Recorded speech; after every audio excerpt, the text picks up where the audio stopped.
এক প্রাক্তনকে দেখলে ভক্তি আসে, আর এক প্রাক্তনকে দেখলে আমি জানি না আপনাদের কী সব আসে। নবীন পট্টনায়ক, উড়িষ্যার পার্শ্ববর্তী রাজ্য উড়িষ্যার প্রাক্তন মুখ্যমন্ত্রী, আজকের দিনে এই ভিডিও ওনার সামনে এসছে। আজকে রথে ওনার ভক্তি, এই বয়সেও আমি দেখছি যে এটা এসছে সামনে। ফলে ওনাকে দেখলে, উনি প্রাক্তন হয়ে গেছেন, এখন ওখানেও বিজেপি সরকার চলছে, কিন্তু তা সত্ত্বেও এমন লোক ওখানে সহজে খুঁজে পাওয়া যাবে না যিনি ইনার বদনাম করবেন সেই অর্থে। আর ওই রকমও দেখতে পাওয়া যাচ্ছে না যে দল চলে গেছে মানে সব ছুটছেন পিঠ বাঁচাতে অন্যদিকে, সেই সব লোক নিয়ে উনি দল করেন না। ফলে দলটা হেরেছে বটে, কিন্তু একটা দলের একটা মান সেটা কিন্তু আছে, মানুষটার মানও আছে। ফলে ওনার যেসব ভিডিও এখনও সামনে আসে, মানুষ সেটা দেখে শ্রদ্ধা জ্ঞাপন করেন, ভক্তি প্রকাশ করেন। আর ইনি সবে 2 মাস হয়েছে বিষয়টা, দেখুন না কী সব বলছেন। আমি জানি এক্ষুনি বলবেন কমেন্টে ইনাকে দেখলে। এটাও কিন্তু আজকের ভিডিও, উনি ফেসবুকে লাইভ করতে এসেছিলেন। আর এটাও আজকের ভিডিও। আজকের দিনে মানে কি করা উচিত, কিভাবে থাকা উচিত। উনিও তো প্রাক্তন, ওনারও তো পলিটিক্স ব্যাপারটা আসে। তো উনি আজকের দিনটাকে যেভাবে পালন করেছেন, যে ভক্তি, যে নিষ্ঠা, সেটা দেখতে পাচ্ছি উনি দেখিয়েছেন। আর আজকের দিনে বসে গেছেন ডাব্বা নিয়ে ফেসবুক লাইভে দাগ দে, সব চলে গেল, সব নিয়ে নিল। কেন যাচ্ছে, কেন নিচ্ছে, কেন রাখতে পারছেন না কেন? হ্যাঁ, আজকে রথযাত্রা, আজকে তো একটু তো যেতে পারতেন, বাইরে তো একটু বের হতে পারতেন। সেই সব না বেরিয়ে বাড়িতেই নাকি উনি পুজো করেছেন। উনি বলেছেন আজকে ফেসবুকে বাড়িতেই পুজো করেছে। আমি জানি না কেন বের হননি, কেউ ডাকেননি হয়তো, বা এখন তো আবার ডিম থেরাপি চলছে না, বাইরে বের হলে, বা চোর স্লোগান চলছে। তো জগন্নাথ দেবের সামনে কেউ যদি চোর করে চিৎকার করে দেন, তো জগন্নাথ দেব তো আরও, যদিও উনি অনেক দূর থেকেই দেখতে পান, এটা বিশ্বাস আছে, কিন্তু তাও জগন্নাথ দেবের সামনে চোর বলে দিলে সামনাসামনি, ও সেই আবার এসছেন। তো যাই হোক, আর কি আলাদা দৃষ্টি আসতে পারে। যাই হোক দর্শক, আমি যেটা বলতে চাইছি, তফাতটা উনি আজকে ফেসবুক লাইভে এইসব করেছেন, ওনার ওইসব। তবে অনেকে আবার অন্য কথা বলছেন যে বের হননি, ভালো হয়েছে। উনি আজকে বের হননি, ভালো হয়েছে, বেরিয়ে আবার কি করে বসতেন? উনি এর আগে রথযাত্রার দিনে যা সব করতেন, সেই সব বিষয় কি রথযাত্রা বা আধ্যাত্মিক যে ব্যাপারটা আছে সনাতনী হিন্দুদের ব্যাপারে, উনি কি সেসব রীতি ফলো করতেন? এমনকি উনি রথযাত্রাতে রথযাত্রাতে উনি ধরুন রশি টানছেন, রশি টানার ক্ষেত্রে যেভাবে টানাটা উচিত উনি সেইভাবে করতেন। একটা ছবি এখন দেখছি সোশ্যাল মিডিয়াতে এসছে, জুতো পায়ে রসের দড়িতে টান, পবিত্র দড়ি, রশি, তাতে জুতো পায়ে। আমি দেখি সোশ্যাল মিডিয়াতে অনেকে বলছেন এবার তো মনে হচ্ছে বোরখা পরে, যদি জিততেন আর কি, যদি সরকারটা আসতো, এবার দেখতেন বোরখা পরে রথের দড়িতে টান মারছেন। উনি তো কোনো কিছুই ঠিক রাখেননি। প্রত্যেকটা ধর্মের নিজস্ব বিশ্বাস আছে, নিজস্ব একটা রীতি আছে, সেটাকে মেনে করতে হয়। আর উনি সব কিছুর মধ্যে একটা জগা খিচুড়ি বানিয়ে দিতেন। জগা খিচুড়ি মানে এদিকের ওদিকের সেদিক, এর ঘাড়ে ওকে, ওর ঘাড় তাকে, এর করে পুরো কোনো রীতি বিশ্বাসটাই রাখেননি। সব বিশ্বাস ভেঙে দিয়ে ওনার মধ্যে একটা বিশ্বাস তৈরি করে ফেলেছিলেন। জুতো পায়ে রথের দড়িতে টান, মহালয়ার আগে ফিতে কাটা, আরও সব কত কী, আরও সব ভিডিওগুলো মনে পড়ছে আজকের দিনে। এই যে ওনার পতন কি এমনি হয়েছে? উনি কোনো কিছু মানতেন, পরের দিকে উনি দেখালেন বিশ্বাস, আমি খুব হিন্দু ধর্ম বিশ্বাস করি। কিন্তু আপনি যা সব করেছেন, আচ্ছা, রথের দড়িতে জুতো পায়ে দিয়ে যে বিষয়টা, আমার কাছে একটা ভিডিও আছে, দেখাতে পারি। সেই ভিডিওটাও সামনে এসেছিল। এই যে উনি বা ওনার সঙ্গে পারিষদ যারা, পুলিশের লোক, সবই যে জুতো পায়ে দিয়ে রথের দড়িতে চেপে রাখছিলেন। ওনার সঙ্গে সবসময় আমলাদের একটা অংশ ঘুরতো। এবার আমলাদেরকে কোথাও জোর করে নিয়ে যাওয়া ইত্যাদি, তারা না রীতিনীতি জানতেন বা জেনেও হয়তো অবজ্ঞা করতেন। আরে মুখ্যমন্ত্রীর পায়ে যদি জুতো থাকে, তারাও ভাবছেন আমরা তো পুলিশ, জুতো পায়ে থাকতেই পারে আমাদের।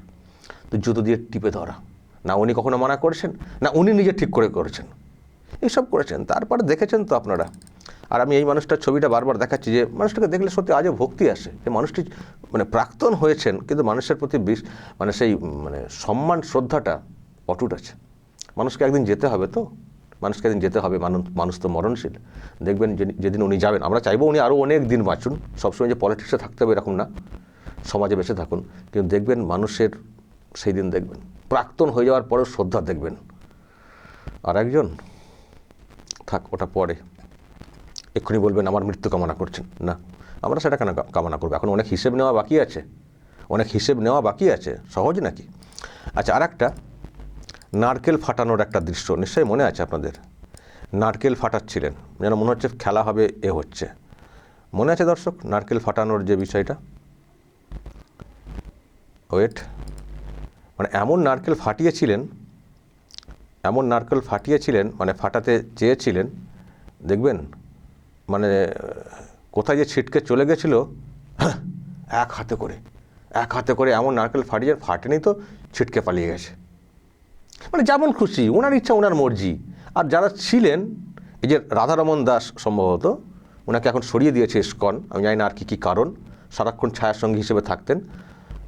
তো ওনাকে কি ভালো করে বলাও হতো না, নাকি অবশ্য বললে উনি শুনতেন না, এটাও হতে পারে। আর বলতে হবে কেন?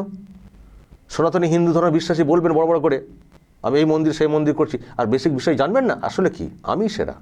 আবার অন্যদিকে ভয় আছে না, এদিকটা বেশি করলে ওদিকের ভোটটা কমে যাবে, মুসলিম ভোট, তোষণটা করতেন না, ফলে এদিকটা করতেন, এদেরকে আবার নানাভাবে সামিল টামিল করিয়ে দিয়ে একটা জগা খিচুড়ি পাকানো একটা কেস। আমি বারবার এটা দেখাচ্ছি জাস্ট তুলনা করার জন্য। কিন্তু দর্শক, যত উনি ওইসব করতেন, জগন্নাথ দেবও কিন্তু সাড়া দিতেন। আপনাদের হয়তো মনে আছে, এই সব করার পর যেটা হয়েছিল, রথের চাকা আটকে গেছিল। তখনই মানে বুঝেছিলাম যে এ তো বিপদের সংকেত। আসলে ওই রকমভাবে পালন করলে যা হয়, রথের চাকা আটকে যাওয়া মানে অশনি সংকেত। এবং শুধু কি তাই, মানে এই যে জগন্নাথ ধাম মন্দির করেছেন, সেই মন্দিরের চূড়াতে যেখানে ধ্বজ ছিল, বাজ পড়ে ধ্বজ পুড়ে গেছিলো। মানে অনেক সাইন কিন্তু আসছিল যে উনি ঠিক পথে চলছেন না। তারপরে মন্দিরটা করেছেন, মানুষের সঙ্গে প্রতারণা করেছেন। টাকাটা যেভাবে নিয়েছেন সেইভাবে তো হয়নি বিষয়টা, কালচারাল প্রোগ্রাম করার নাম করে মন্দির করে ফেলেছেন। তারপরে সেই মানে জগন্নাথ দেবকে নিয়েও তো খুব প্রশ্ন তৈরি হয়েছিল, কাঠ চুরি এইসব নিয়ে, পরে সেটাকে সামাল দিয়েছিলেন। তো পাওয়ার ব্যবহার করে ভগবানের ওপরে পাওয়ার দেখাচ্ছিলেন আর কি, যা খুশি করতে পারে। তো ওখানে অশনি সংকেত আসছিল যে দিদি আর বেশি দিন নেই। তো সত্যি দিদি আউট হয়ে গেছেন।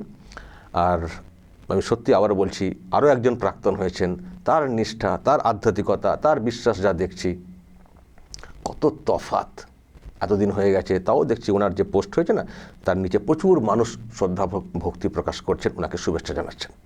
আর দেখুন তো, যিনি প্রাক্তন হয়েছেন আমাদের 2 মাস আগে, তাকে কতজন রথের শুভেচ্ছা জানাচ্ছেন, তার দলেরই লোকেরা শুভেচ্ছা জানাচ্ছেন না, কেটে পড়ছেন। আর এদিকে নতুন মুখ্যমন্ত্রী যিনি হয়েছেন, তিনি তো আজকে কী করেছেন আপনারা দেখেছেন। আমি তো দেখিয়েছি, ইসকনে করেছেন, তারপরে নিজের জেলাতেও দেখছিলাম করেছেন, পালন করেছেন নিষ্ঠার সঙ্গে। এবং সবাই একটা বেশ, এই যে নিজের জেলাতে করেছেন, শ্রদ্ধারীতি, এনাকে কখনো শেখাতে হয়নি, বলতে হয়নি কখনো, ইনি করেছেন। আপনারা দেখেছেন, এটা তো জেলার দেখাচ্ছি, বক্তব্য রেখেছেন, আমি সেসব শোনাচ্ছি না, অনেক কথা যেগুলো উনি বলে থাকেন সেগুলো বলেছেন। মানুষও প্রচুর জমায়েত করেছিলেন, হাজির হয়েছিলেন।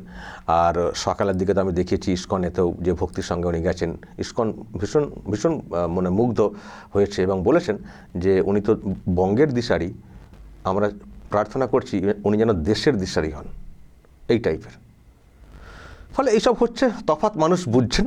তবে আজকের দিনে আমি আরেকটা তথ্য দিয়ে শেষ করব, যেটা আমরা সবাই তাকিয়ে রয়েছি। এসব তো আনুষ্ঠানিক ব্যাপার আছে, কিছু বিশ্বাস, কিছু ঐতিহ্য, পরম্পরা, এগুলোকে বহন করে নিয়ে যাওয়ার একটা ব্যাপার তো আছেই। কিন্তু আজকে রথের দিনে একটা হিসেব জাস্ট আপনাদেরকে দেখিয়ে শেষ করব, যে সরকার তো এসছে 2 মাস, এইসব তো করছে, বিকাশ এবং বিরাসাত, এসব তো মানে ব্যাপারটা তো দুটো কথা উঠে আসছে। তো আমরা যেদিকে তাকিয়ে আছি, যে ইনভেস্টমেন্ট, বিনিয়োগ কত কি আসছে, তো তার একটা হিসেব দর্শক আমি দেখতে পাচ্ছি, বিজেপি এটা প্রকাশ করেছে যে এই কদিনে, মানে এই সময়ের মধ্যে, মানে কত বিনিয়োগের এটা এসছে। কেউ একেবারে ইউনিট উদ্বোধন করে ফেলেছেন, কেউ বা প্রস্তাব রেখেছেন 28,000 প্লাস ক্রোড়, ওকে, ইনভেস্টের ব্যাপারটা পশ্চিমবঙ্গে এই জাস্ট 2.5 মাসে। এটা হিসেব দিয়ে কোন কোন কোম্পানি দেখুন, লাক্স, শ্যাম স্টিল, লাক্স 600 কোটি, শ্যাম স্টিল 15,000 crore, তারপরে কি ফিউশন সিএক্স 100 কোটি, এলএনটি এটা একটা বড় কোম্পানি, তারাও একটা বিরাট একটা বিনিয়োগ 4,500 কোটি টাকা বলা হচ্ছে। বার্জার পেন্টস 1,600 কোটি, আইটিসি লিমিটেড 2,300 কোটি, আমুল তার একটা বড় ইউনিট আরও তৈরি করছে 650 কোটি, জেএসডাব্লিউ তাদের একটা বড় 832.25 কোটি, মিৎসুবিশি নতুন একটা জানেন জাপানের কোম্পানি এসছিল, তারাও একটা প্রকাশ করেছে যে বিনিয়োগের ব্যাপার। তারপরে Adani group deep sea port যেটা মুখ্যমন্ত্রী ভাওতা দিয়ে এই হবে সে হবে 5 বছর কাটিয়ে দিয়েছেন, কিছুই হয়নি, এক ঝোড়া মাটিও দেখতে পাওয়া যায়নি ওখানে। তো সেটা হবে, প্রয়োজন আছে দেশের স্বার্থে, রাজ্যের তো একটা বিরাট লাভ হবেই, তো সেই জন্য সেটাও হবে এবার। কিন্তু আদানি তখনও বলেছিল নাকি করবে, তখন ভরসা করতে পারেনি, ভেবেছিল যেখানে করতে গেলে ডবল খরচ, সিন্ডিকেটই সব চলে যাবে। তাদের হয়তো ধারণা ছিল যে পাল্টাক তারপর করব, তারা এখন পজিটিভলি দেখছে। ফলে আজকের রথযাত্রার দিনে যে হিসেবটা দেখতে পাচ্ছি দর্শক, এটাও কিন্তু আমাদের মনকে পুষ্ট করে, মানে ভরসা আরও বাড়ে যে ভয়ঙ্কর পরিস্থিতি তৈরি হয়ে গিয়েছিল, বিনিয়োগ, কলকারখানা ইত্যাদি, সেখান থেকে আমরা মানে উন্নত হব। আমি একটা কথা বলি আপনাদেরকে, আপনারা অনেকে ভাবছেন যে 2 মাস হয়ে গেল আমার হাল কি পরিবর্তন হলো। হাল পরিবর্তন অনেকেরই হয়েছে, যাদের টাকা ঢুকছে সে তো তারা লাফাচ্ছে দেখতে পাচ্ছেন, যাদের ঢুকছে না অন্নপূর্ণা তারা তো মানে সেই ভাঙচুর করে ফেলবেন এমন একটা অবস্থা হয়ে গেছে। কিন্তু ওটা তো একটা পার্ট ভাতা সিস্টেমে। কিন্তু আপনারা যদি ভাবেন যে 2 মাসেই আমার সমস্ত কিছু চেঞ্জ হয়ে যাবে, সেটা না। তাৎক্ষণিক চেঞ্জের দিকে যাবেন না, কসমেটিক চেঞ্জের দিকে যাবেন না, চেঞ্জ হোক স্থায়ী। আপনারা বলুন তো, এই যে হরিয়ানা ইত্যাদি সব কোম্পানিগুলো আছে, যে আমরা এখানে অনেক কিছু ব্যবহার করি, দেখুন সব হরিয়ানা, মোবাইলের ব্যাপার বলুন, মেডিসিনের ফ্যাক্টরি বলুন, দেখুন সব হরিয়ানা প্রোডাক্ট আসে না, হরিয়ানা, পাঞ্জাব, ওই আরও ওইদিকে উত্তরাখণ্ড ওই সব থেকে আসে। তো ওই সব জায়গায় যদি হতে পারে, আমাদের বাংলার যা পজিশন, বাংলার যা ভৌগোলিক অবস্থান এবং যা আছে এখানে, চাষযোগ্য জমি আছে, কারখানা করার মতো জমি আছে, এত ভৌগোলিক পরিবেশ, সমুদ্র আছে, ট্রেন লাইন আছে, এয়ারপোর্ট আছে, হ্যাঁ এয়ারপোর্ট আরও বানাতে হবে। তো এখানে কি হবে না? হবে। এগুলো স্থায়ী সমাধানের জন্য কিন্তু। তো স্থায়ী সমাধান করতে গেলে তাৎক্ষণিক চটকদারি না, স্থায়ী সমাধান করতে গেলে একটু সময় লাগবে। সময়টা দিন না, কেন্দ্রের এত বড় ব্যাকআপ, আর মুখ্যমন্ত্রী দেখছেন কত কর্মচঞ্চল শুভেন্দু অধিকারী, তো একটু ভরসা রাখুন, আর দেখছেন তো কীভাবে ফ্লো আসছে, সেগুলোকে একটু বাস্তবায়িত হতে দিন। দেখবেন কারখানার যারা কাজ করবেন তাদের যেমন তাদের একটা কর্মসংস্থান হবে, পাশাপাশি এর ইম্প্যাক্ট সর্বস্তরে পড়বে।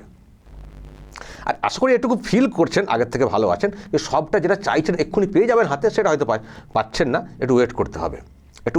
শুধু এটা ভেবে একটু চলবেন, আগে যা ছিলাম সেখান থেকে কি অবনতি হচ্ছে, না সেখান থেকে আমরা ভালো মুক্ত বাতাস পাচ্ছি, তা সত্যি কিছু দেখতে পাচ্ছি, এটা ভেবে চলুন না, দেখবেন ভালো লাগবে। একটু গড়তে সময় দিন, নিশ্চয়ই এই বাংলা নতুন করে আমরা দেখতে পাবো। দর্শক বলবেন, অনেকগুলো বিষয়ে আলোচনা করলাম, একেবারে মুখ্যমন্ত্রীর চটি পড়ে রথের দড়িতে টান থেকে শুরু করে নবীন পট্টনায়ক, সত্যি একজন খুব প্রণম্য শ্রদ্ধেয় ব্যক্তি, তারও ভিডিও দেখালাম।